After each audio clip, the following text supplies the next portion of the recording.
Kalau dari Wali sendiri melihat permukaan tanah di pesisir utara Jawa itu seperti apa ya Mas? Karena juga mengingat sampai saat ini juga Semarang masih terendam banjir. Dari Wali seperti apa? Ya, sekitar 10 tahun lalu, Walhi mengeluarkan laporan ya, spesifik soal situasi lingkungan hidup di Pulau Jawa. Nah, laporan tersebut kami bukukan dengan judul Java Collapse atau kolapsnya Pulau Jawa. Nah, beberapa hal yang disorot adalah soal penurunan kualitas lingkungan hidup yang ada di Pulau Jawa, mencakup potensi rob, amblesan tanah, kemudian krisis air dan berbagai macam kerusakan lingkungan di Jawa yang kalau tidak ditangani dengan cepat, tidak direspon dengan kebijakan yang tepat, maka situasi Pulau Jawa di tahun-tahun mendatang itu akan mengalami dampak yang signifikan.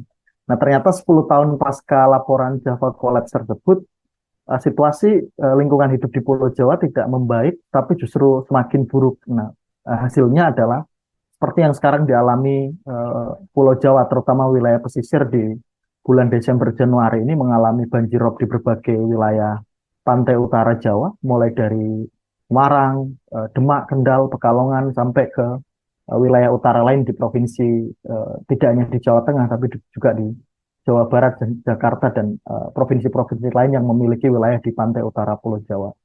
Nah, saya pikir situasinya sedemikian. 2 tahun lalu ada laporan yang saya pikir cukup komprehensif dari teman-teman Institut Teknologi Bandung, salah satunya Pak Andreas, yang menyebut secara khusus penurunan permukaan tanah di wilayah Pulau Jawa, terutama wilayah pesisir utara itu mencapai 1 sampai 20 cm. Nah, situasi ini diperparah tidak hanya land subsidence atau embusan tanah yang angkanya cukup tinggi tadi, tapi juga ada dampak cuaca buruk yang menjadi bagian dari dampak dari perubahan iklim. Saya pikir situasinya jadi 2 kali lipat gitu. Ada masalah amblesan tanah, penurunan kualitas lingkungan hidup, hilangnya kawasan mangrove dan kawasan catchment area di berbagai titik, ditambah dengan peningkatan cuaca buruk, hujan lebat dan lain sebagainya yang diperparah sebagai dampak dari perubahan iklim. Saya pikir ini merupakan multiple effect dari situasi yang ada di Pulau Jawa khususnya. Berarti sebenarnya kalau Wali sendiri melihat ini penyebabnya adalah salah satu faktor alam, sama juga ada beberapa faktor lainnya yang menyebabkan penurunan dari permukaan tanah di pesisir Pulau Jawa gitu ya Mas ya. Sebenarnya apa yang harus dilakukan oleh pemerintah untuk mengatasi setidaknya jangan sampai efek ataupun dampak ini semakin memperparah seperti yang tadi disampaikan oleh pihak dari Wahli. Ya, secara khusus belajar dari banjir di Kota Semarang dan beberapa kota yang lain ya, di wilayah-wilayah Jawa Barat misalnya. Situasinya jadinya kami menyebutnya sebagai bencana ekologis, bencana yang muncul karena salah tata kelola sumber daya alam. Gitu. Belajar dari kasus Kota Semarang misalnya, teman-teman Wali Jawa Tengah menginformasikan jika banjir ini sesuatu yang terus terjadi setiap tahun gitu loh, tetapi tidak ada pendekatan komprehensif gitu. Akhirnya yang terjadi ketika banjir datang, respon cepat gitu loh, penanganan korban, pengungsi dan lain sebagainya, tetapi tidak pernah ada upaya untuk melakukan investigasi dari penyebab banjir yang terjadi terus-menerus setiap tahun, seolah jadi hal yang lumrah gitu loh. Nah, kalau belajar dari pengalaman banjir di wilayah-wilayah kota-kota di Jawa, itu kami melihatnya satu ini, Mas, kegagalan di dalam perumusan perencanaan tata ruang yang benar-benar mengakomodir perluasan atau perlindungan kawasan catchment area salah satunya. Di Semarang misalnya selama 30 tahun terakhir terjadi perubahan kawasan gitu. Wilayah-wilayah yang sebetulnya jadi area penampungan air sebagai wilayah serapan air, tapi berubah fungsi jadi kawasan industri dan jadi kawasan perumahan secara signifikan, terutama di wilayah hulu dari sungai-sungai yang ada atau das. Hulu das itu berubah fungsi kawasan. Nah, ini diperparah dengan peningkatan intensitas hujan yang semakin lebat dibanding tahun-tahun sebelumnya karena efek dari perubahan iklim. Nah, saya pikir situasi yang semacam ini perlu ditangani tidak hanya dengan solusi teknis gitu loh. Akhirnya yang terjadi kan hanya normalisasi sungai, kemudian bikin tanggul, betonisasi tanggul dan lain sebagainya. Sementara perbaikan lingkungan atau pemulihan lingkungan dari wilayah yang berubah fungsi kawasan itu tidak dilakukan gitu loh. Di wilayah hulunya rusak, terjadi perubahan fungsi kawasan dari kawasan lindung, jadi villa, jadi perumahan, jadi kawasan industri. Sementara di wilayah tengah itu juga mengalami kerusakan yang sama gitu loh. Ada semacam pendangkalan sungai, kemudian ada perubahan fungsi kawasan. Di wilayah hilirnya juga mengalami hal yang sama gitu loh. Dijadikan proyek-proyek perluasan pelabuhan, terus ada tol tanggul laut dan lain sebagainya. Saya pikir pendekatan teknis yang selama ini diupayakan itu belum menjawab persoalan ketika perubahan fungsi kawasan itu tidak dilakukan juga. Artinya kayak upaya yang dilakukan itu hanya sekedar respon dibanding upaya mitigasi yang harusnya bisa diupayakan. Itu poin-poinnya di situ. Berarti sebenarnya kalau bisa saya simpulkan, sebenarnya alih fungsi lahan resapan air menjadi permukiman industri ini juga salah satu penyebab yang dominan ya Mas, yang terjadi di saat ini di Semarang ataupun di Pulau Jawa. Ya itu cukup dominan ya Mas. Potret paling nyata kita lihat di kota-kota besar misalnya Jakarta, bagaimana ruang terbuka hijau itu tidak semakin meningkat, misalnya memenuhi kewajiban 30% ruang terbuka hijau gitu. Posisinya sekarang kota-kota besar itu hanya sekitar 10-15% gitu. Nah, sementara RTH yang sangat sedikit dibarengi juga dengan pengalih fungsian kawasan RTH jadi kawasan-kawasan komersil gitu loh. Banjir Jakarta kan jadi contoh itu. Wilayah tangkapan air yang sebelumnya setu atau rawa misalnya berubah jadi mall itu. Jadi kalau hujan lebat dan lain sebagainya itu kan air itu akan mengalir sesuai dengan alur yang ada gitu. Akhirnya ke wilayah-wilayah yang sebelumnya jadi setu, rawa, ataupun wilayah-wilayah catchment air yang lain. Semarang ini banjir bandang kemarin yang terjadi di wilayah Kecamatan Tembalang, itu berada di wilayah yang sebelumnya memang jadi wilayah catchment area gitu loh, area tangkap air gitu, yang sekarang berubah jadi kawasan perumahan gitu loh. Artinya sejak dulu memang wilayah yang hari ini ditimpa banjir bandang itu peruntukan kawasannya adalah peruntukan untuk catchment area atau kawasan lindung yang harusnya tidak diperbolehkan untuk peruntukan yang lain gitu. Tapi karena perubahan rencana tata ruang wilayah diperbolehkan jadi kawasan pemukiman ketika situasi hujan lebat di wilayah hulu, kemudian sungai di sekitar wilayahnya tidak mampu menampung, akhirnya meluap ke wilayah sekitar itu loh. Ya itu contoh bagaimana perubahan fungsi kawasan dari tahun ke tahun itu mempengaruhi juga titik-titik di mana banjir itu yang seharusnya tidak terjadi kalau tidak ada perubahan fungsi kawasan di wilayah itu, karena wilayah itu memang wilayah catchment area. Poinnya gitu. Lalu Mas, karena kita juga sebenarnya melihat secara faktanya memang alih fungsi ini terjadi banyak sekali wilayah yang harusnya resapan air, kemudian jauh wilayah yang harusnya jadi RTH, kini menjadi alih fungsikan menjadi mall ataupun jadi pusat industri. Sudah terjadi. Terus apa yang harus kita lakukan Mas untuk setidaknya meminimalisir agar bisalah untuk diupayakan mencegah ataupun setidaknya tidak terlalu parah? Iya, saya pikir begini Mas, setiap bencana itu tidak boleh selesai hanya persoalan pemulihan atau respon cepat dan pemulihan. Harus ada satu step yang dilakukan, yakni investigasi. Jadi misalnya ada banjir, ada longsor, dan lain sebagainya, ada investigasi dari lintas komponen. Satu misalnya pemerintah daerah, kabupaten, kota, provinsi, kemudian BPBD, dan juga akademisi. Jadi kolaborasi dari lintas pihak ini akan bisa merunut gitu. Kenapa ini terjadi, kenapa intensitasnya semakin tinggi, kenapa lingkungan tidak mampu menampung limpasan air yang semakin besar dibanding tahun-tahun sebelumnya. Jadi dari proses investigasi ini akan ketemu Mas. Misalnya, oh ternyata terjadi perubahan fungsi kawasan selama 30 tahun terakhir. Area catchment-nya berkurang sekian persen dan lain sebagainya. Maka setelahnya ada rekomendasi kebijakan yang sifatnya teknis maupun dari segi politis gitu. Jadi kalau setiap kejadian bencana hanya selesai dengan penyaluran bantuan, maka tidak pernah diurai persoalannya gitu. Nah, saya pikir itu yang harus dilakukan stepnya. Ada investigasi menyeluruh, menemukan masalah, dan kemudian mengidentifikasi solusi-solusinya. Oke, berarti di wilayah hulu perlu pemulihan kawasan misalnya, rehabilitasi lahan yang sebelumnya jadi kawasan hijau, jadi perubahan fungsi lain. Itu satu misalnya. Di daerah tengah misalnya perlu naturalisasi sungai atau normalisasi sungai misalnya. Kemudian di daerah hilir, tempat muara dan lain sebagainya perlu pelebaran sungai dan lain sebagainya. Jadi kalau tidak ada investigasi, kalau tidak ada kajian komprehensif, tapi yang ditawarkan adalah pendekatan teknis, misalnya oke kita beton, misalnya kita bangun giant seawall dan lain sebagainya, tapi kebijakan-kebijakan itu tidak muncul dari proses kajian mendalam, maka saya pikir solusinya tidak akan nyambung gitu loh.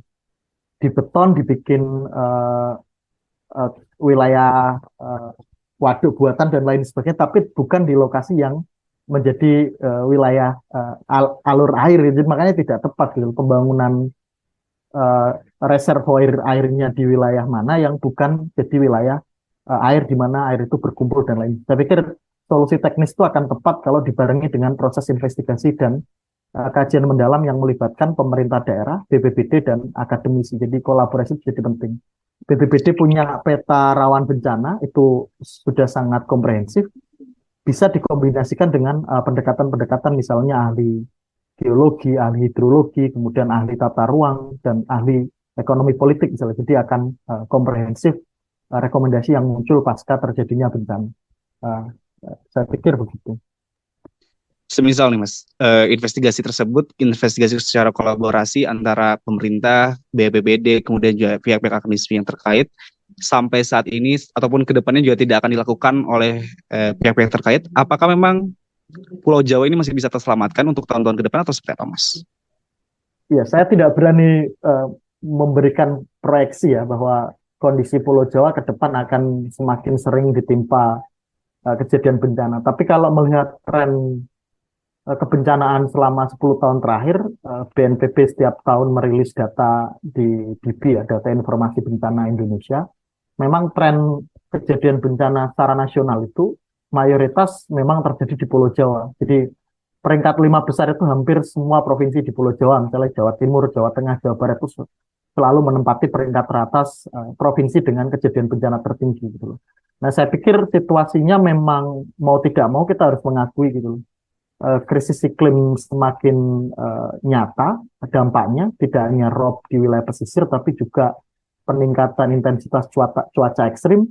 Belum lama ini kan ada himbauan soal ini ya, cuaca buruk, badai dan lain sebagainya yang ke depan akan semakin kemungkinan akan semakin sering terjadi. Maka Pulau Jawa menjadi salah satu wilayah yang paling rentan, indeks resiko bencananya cukup tinggi, ada rob, ada longsor, ada banjir, dan ke depan dengan situasi kerusakan lingkungan yang semakin parah, perubahan fungsi kawasan juga masih sangat sering terjadi kan, pembangunan kawasan industri baru di wilayah lindung misalnya, penurunan status kawasan hutan menjadi kawasan pertambangan misalnya.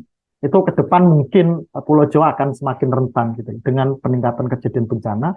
Sementara daya dukung daya tampung lingkungannya semakin menurun, maka resiko kerentanan bencananya akan semakin tinggi. Saya pikir hanya di situ. Saya tidak berani menyampaikan bahwa Jawa nggak akan bisa bertahan, tapi poinnya situasi kerusakan lingkungan semakin meningkat di Pulau Jawa, kerentanan bencana semakin meningkat, dan potensi kuantitas bencana ke depan itu ya kemungkinan akan semakin meningkat seiring dengan dampak perubahan iklim yang punya multiple effect yang sangat beragam tergantung wilayah tempat di mana wilayah itu terdampak dengan dampak krisis iklim yang beragam gitu. Di Kalimantan Selatan misalnya banjir, di Nusa Tenggara Timur ada siklon tropis, di Pulau Jawa misalnya ada rob, ada banjir dan longsor di sebagian wilayah-wilayah tertentu.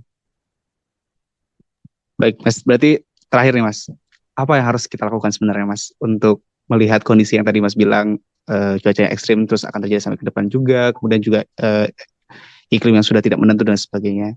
Kita sebagai masyarakat biasa, ya setidaknya memberikan peran lah, Mas, untuk mengatasi itu semua. Apa hal kecil yang bisa kita lakukan dan juga apa yang sebenarnya harus lebih hal-hal terdekat yang bisa dilakukan oleh pemerintah? Ya, satu, kalau untuk masyarakat, saya pikir BNPB selalu mengingatkan kita terus-menerus gitu. Jangan panik ketika terjadi bencana. Kemudian penting untuk masyarakat punya literasi bencana. Jadi pengetahuan yang cukup soal mekanisme kesiapsiagaan bencana. Jadi ketika banjir apa yang perlu disiapkan.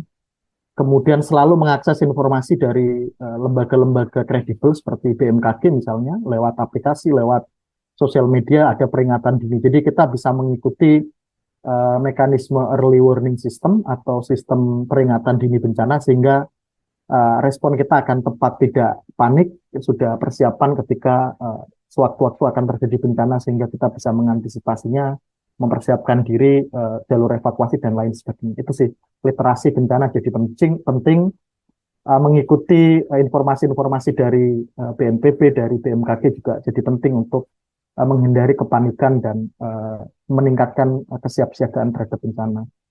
Yang kedua, kepada pemerintah, saya pikir begini, Walhi punya 3 rumusan ya. Yang pertama, situasi lingkungan hidup kita secara nasional maupun berbasis kepulauan itu memang mengalami penurunan kualitas lingkungan hidup karena berbagai macam industri ekstraktif yang semakin meningkat, perluasan kawasan pertambangan, kemudian ada perluasan peruntukan perkebunan monokultur yang mengurangi luasan hutan kita yang selama ini jadi area lindung.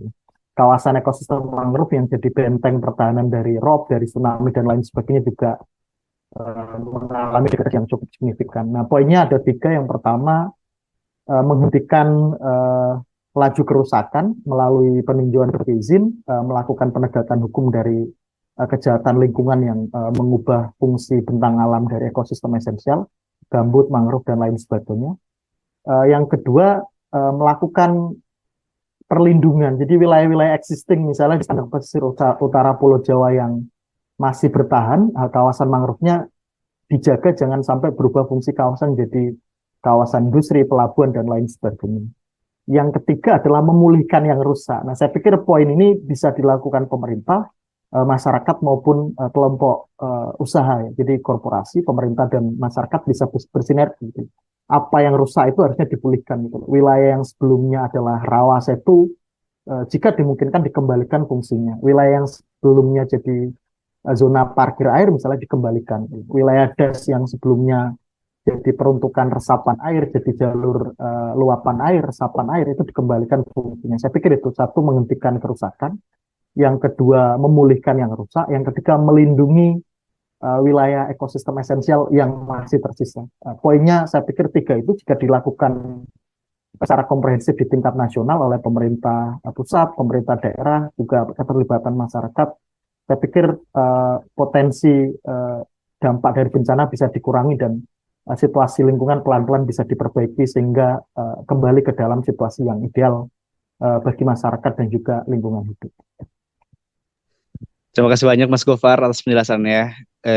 Kalau saya pribadi juga jadi lebih sadar sebenarnya untuk perhatiin lingkungan sekitar juga. Kalau misalnya emang melihat dari penelitian dari Walhi sampai sekarang perubahan iklim yang cukup ekstrim juga sampai saat ini. Bahkan juga rob juga terjadi di mana-mana ya Mas, bukan hanya di Jakarta, ternyata di Semarang juga terjadi rob dan sebagainya. Terima kasih banyak ya Mas Gofar atas waktunya. Mohon maaf atas ganggu waktu akhir pekan ya Mas. Ya, terima kasih Mas Aki. Selamat beraktivitas kembali Mas. Ya, will prepare juga ini. Terima kasih. Oke, siap. Terima kasih banyak ya Mas ya. Selamat siang.